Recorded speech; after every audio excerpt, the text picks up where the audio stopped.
Eto na mga kapasyar ang Sea of Clouds ng Dupax del Norte. So hindi na namin inabot yung Sea of Clouds dahil medyo tinanghali talaga kami, pero napakagandang tanawin mga kapasyar. Nagpintas dito So worth it ang pagpunta, no? Napakagandang place, napakataas, ang lamig. So dayta kapasyar, no, mga kakabsat, mga kabrad, ayan, sarap pasyalin lalo na mga nakamotor dyan, no. Ito yung lagi ko sinasabing, pag namamasyal ka hindi ka nagmamadali at talagang mananamnam mo yung ganda ng mga tanawin, bundok, mga puno, ano, na tunog lang ng mga ibon ang maririnig mo. So yan, napakataas na part ng so aakyatin pa namin doon mamaya. So hindi na lang talaga namin inabot ang target namin na Sea of Clouds, pero babalik pa rin naman kami. Ang importante yung ganda rin ng tanawin ay nakita mismo, no? Kitang-kita sa baba yung kanilang mga farm. Ayan, sinum na natin, ano, para at least makita nyo rin, no, yung mga farm ng mga kababayan natin dito.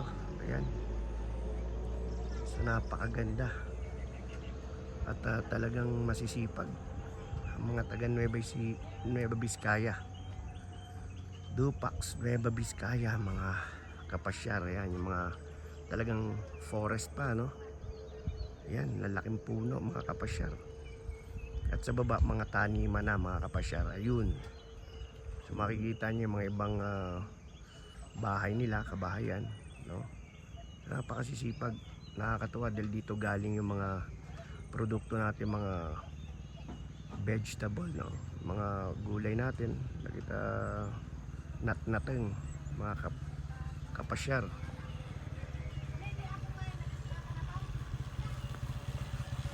Ayan, yan yung bubungad sa'yo. Yan, ito yung mga kubo-kubo ng mga taga Nueva Vizcaya, no, dito sa Dupax del Norte, sa Binuangan. Ito na siguro yung medyo highest point, no, na may view deck, puro bulubundukin, no. Ayan, mataas, halos abot kamay mo na ang cloud.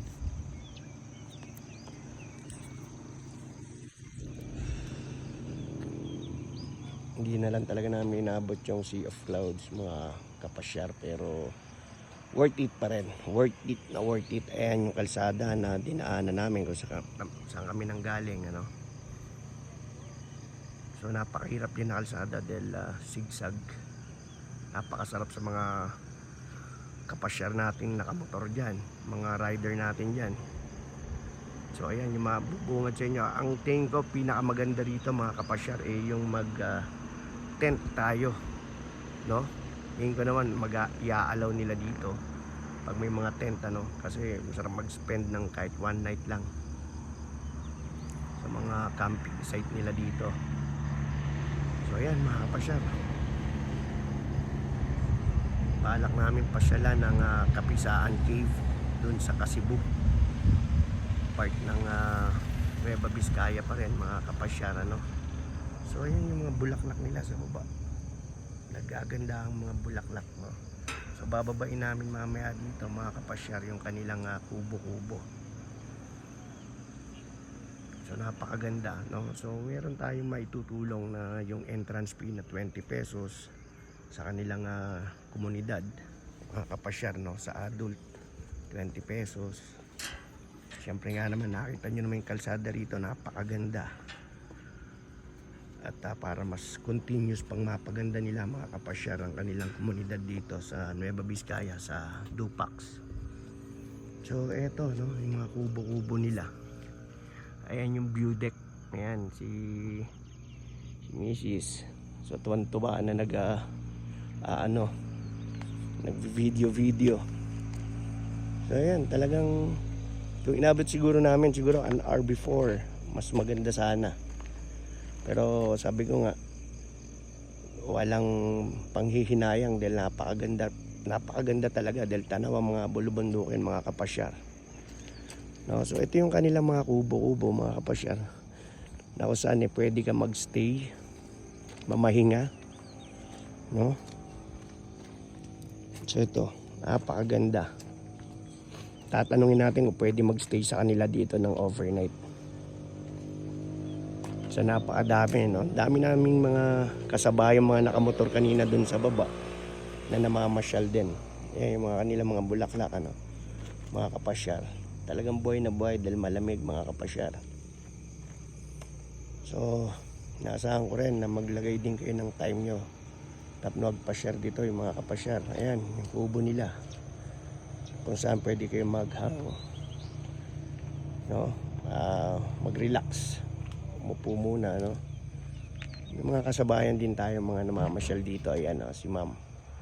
Good morning, ma'am. Yan, isa sa mga nakasabayan namin nagpaspasyar dito. Ayan po si ma'am. Okay, so yan yung mga puan dito na talagang marirelax ka.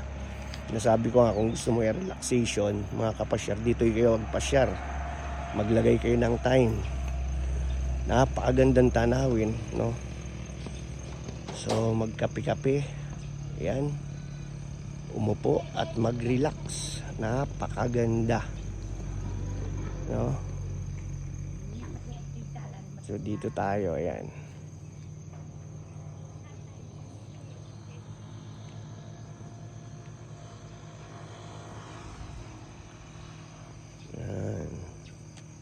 Ang kanilang mga bulaklak, mga halaman dito talagang buhay na buhay. Ayan na naman, medyo lumalamig, ano? Yung simoy ng hangin, talagang napakasarap po, mga kapasyar.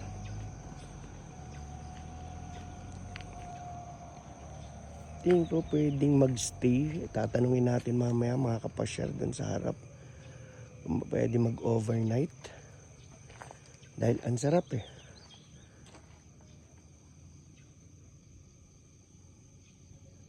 Ayan. Dito may nakalagay lang dito, no? Pangasiyo tasaan nga kumkumpormi iti pagtutupraan iti mama. Yan, kasi yung mga local natin dito is nagnanganga, no? So instead of mag-cigarette sila, they prefer nga dahil malamig nga dito, dahil nga mainit sa katawan, no? Nasusubukan ko rin yung once na nandun ako sa Karanglan sa Nueva Ecija. So ayan yung kagandahan. Parang medyo kumukulimlim pa rin, ano? So napakaganda ng kalangitan, ganda ng kapaligiran. Parang ang layo sa problema, mga kapasyar. Ito, uupuan muna natin. At pag upo mo, yan yung tatambad sa mga paligid mo. Napaka-relax kahit na panandali ang panagpasyar dito, mga kapasyar. Ayan, no? Ayan yung kanilang view deck. Ayan na si Bakit, napagod. Nagising kami ng 3:45 from Karanglan, Nueva Ecija. So dinaanan namin ng Santa Fe, Aritao, ayan mga kapasyar, then Dupax del Sur. Ngayon nandito pa kami sa bound territory o ano pa rin ng Dupax del Norte. So pababa na rin siguro muna kami and going to Cebu. Tatry namin kung mapupunta namin yung Kapisaan Cave. Ito yung pinaka gusto kong spot sa harap ng view deck na to. Talagang forest na forest pa, no? Yung bandang taas, talagang zoom in natin. Yan yung makikita nyo, naglalaki ang mga puno, mga kapasyar, no? Talagang ano nila to, na preserve. Talagang bantay sarado nila. Napakaganda, mga kapasyar. At bandang baba makikita nyo meron na dyang mga pananiman. Dahil sayang nga naman, no, yung lupa. Yan. Ay, sarap. Sarap mag-relax. Ganda lang sa mga ganitong places, marirelax ka talaga. No, mga kapasyar. So yun, at least nakita nyo na naman yung isa sa mga videos natin, ano. Sumaglit lang kami dito. Dahil sabi ko nga, meron kaming nawalang pinsan, ano, o sa makabilang buhay na pupuntahan natin mamaya. At nakita ko lang yung vlog ng isa sa mga vlogger natin. Na-amaze talaga ako, kaya sabi ko hindi, talagang pupuntahan namin yan kahit mga ilang oras lang, ilang oras na biyahe. Dahil relaxing, napaka-relax at ang ganda.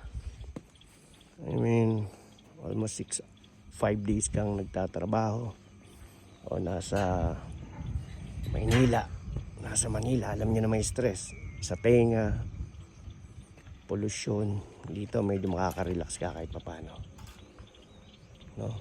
So, parang nagbabantayo ulan, mga kapasyar. So ayan, yan yung Kabuuan, mga kapasyar. Ito yung view deck nila. Meron silang isang pinakamataas na to, na kung saan nandito tayo nakatayo at nagtitingin-tingin ng magandang tanawin. So at least may paplano ko uli sa susunod na pwedeng gawing magstay ng one night, no? Mag-camping kung pwede, mag-camping, pitchin lang ng ating tent, mga kapasyar. Yan yung kalawakan na talagang makikita natin, ano. So yan, mga kapasyar, at least naipasyar ko na naman kayo, mga kapasyar, ano. Ayan na, nagsisimula ng humangin, mga kapasyar, na manipis. Ang lamig. So enjoy kami ni Mrs. Enjoy kami ni, bakit?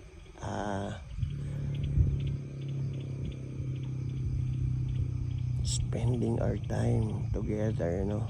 Nga agpas-pasyar dito eh. Tumatanaw lang ng sumusulyap lang ng kahit ng panandalian sa mga tanawin dito, pero relaxing talaga, mga kapasyar. Ayan. Okay. So magplano na rin kayo, mga kapasyar, para mapusyalan nyo to. Okay.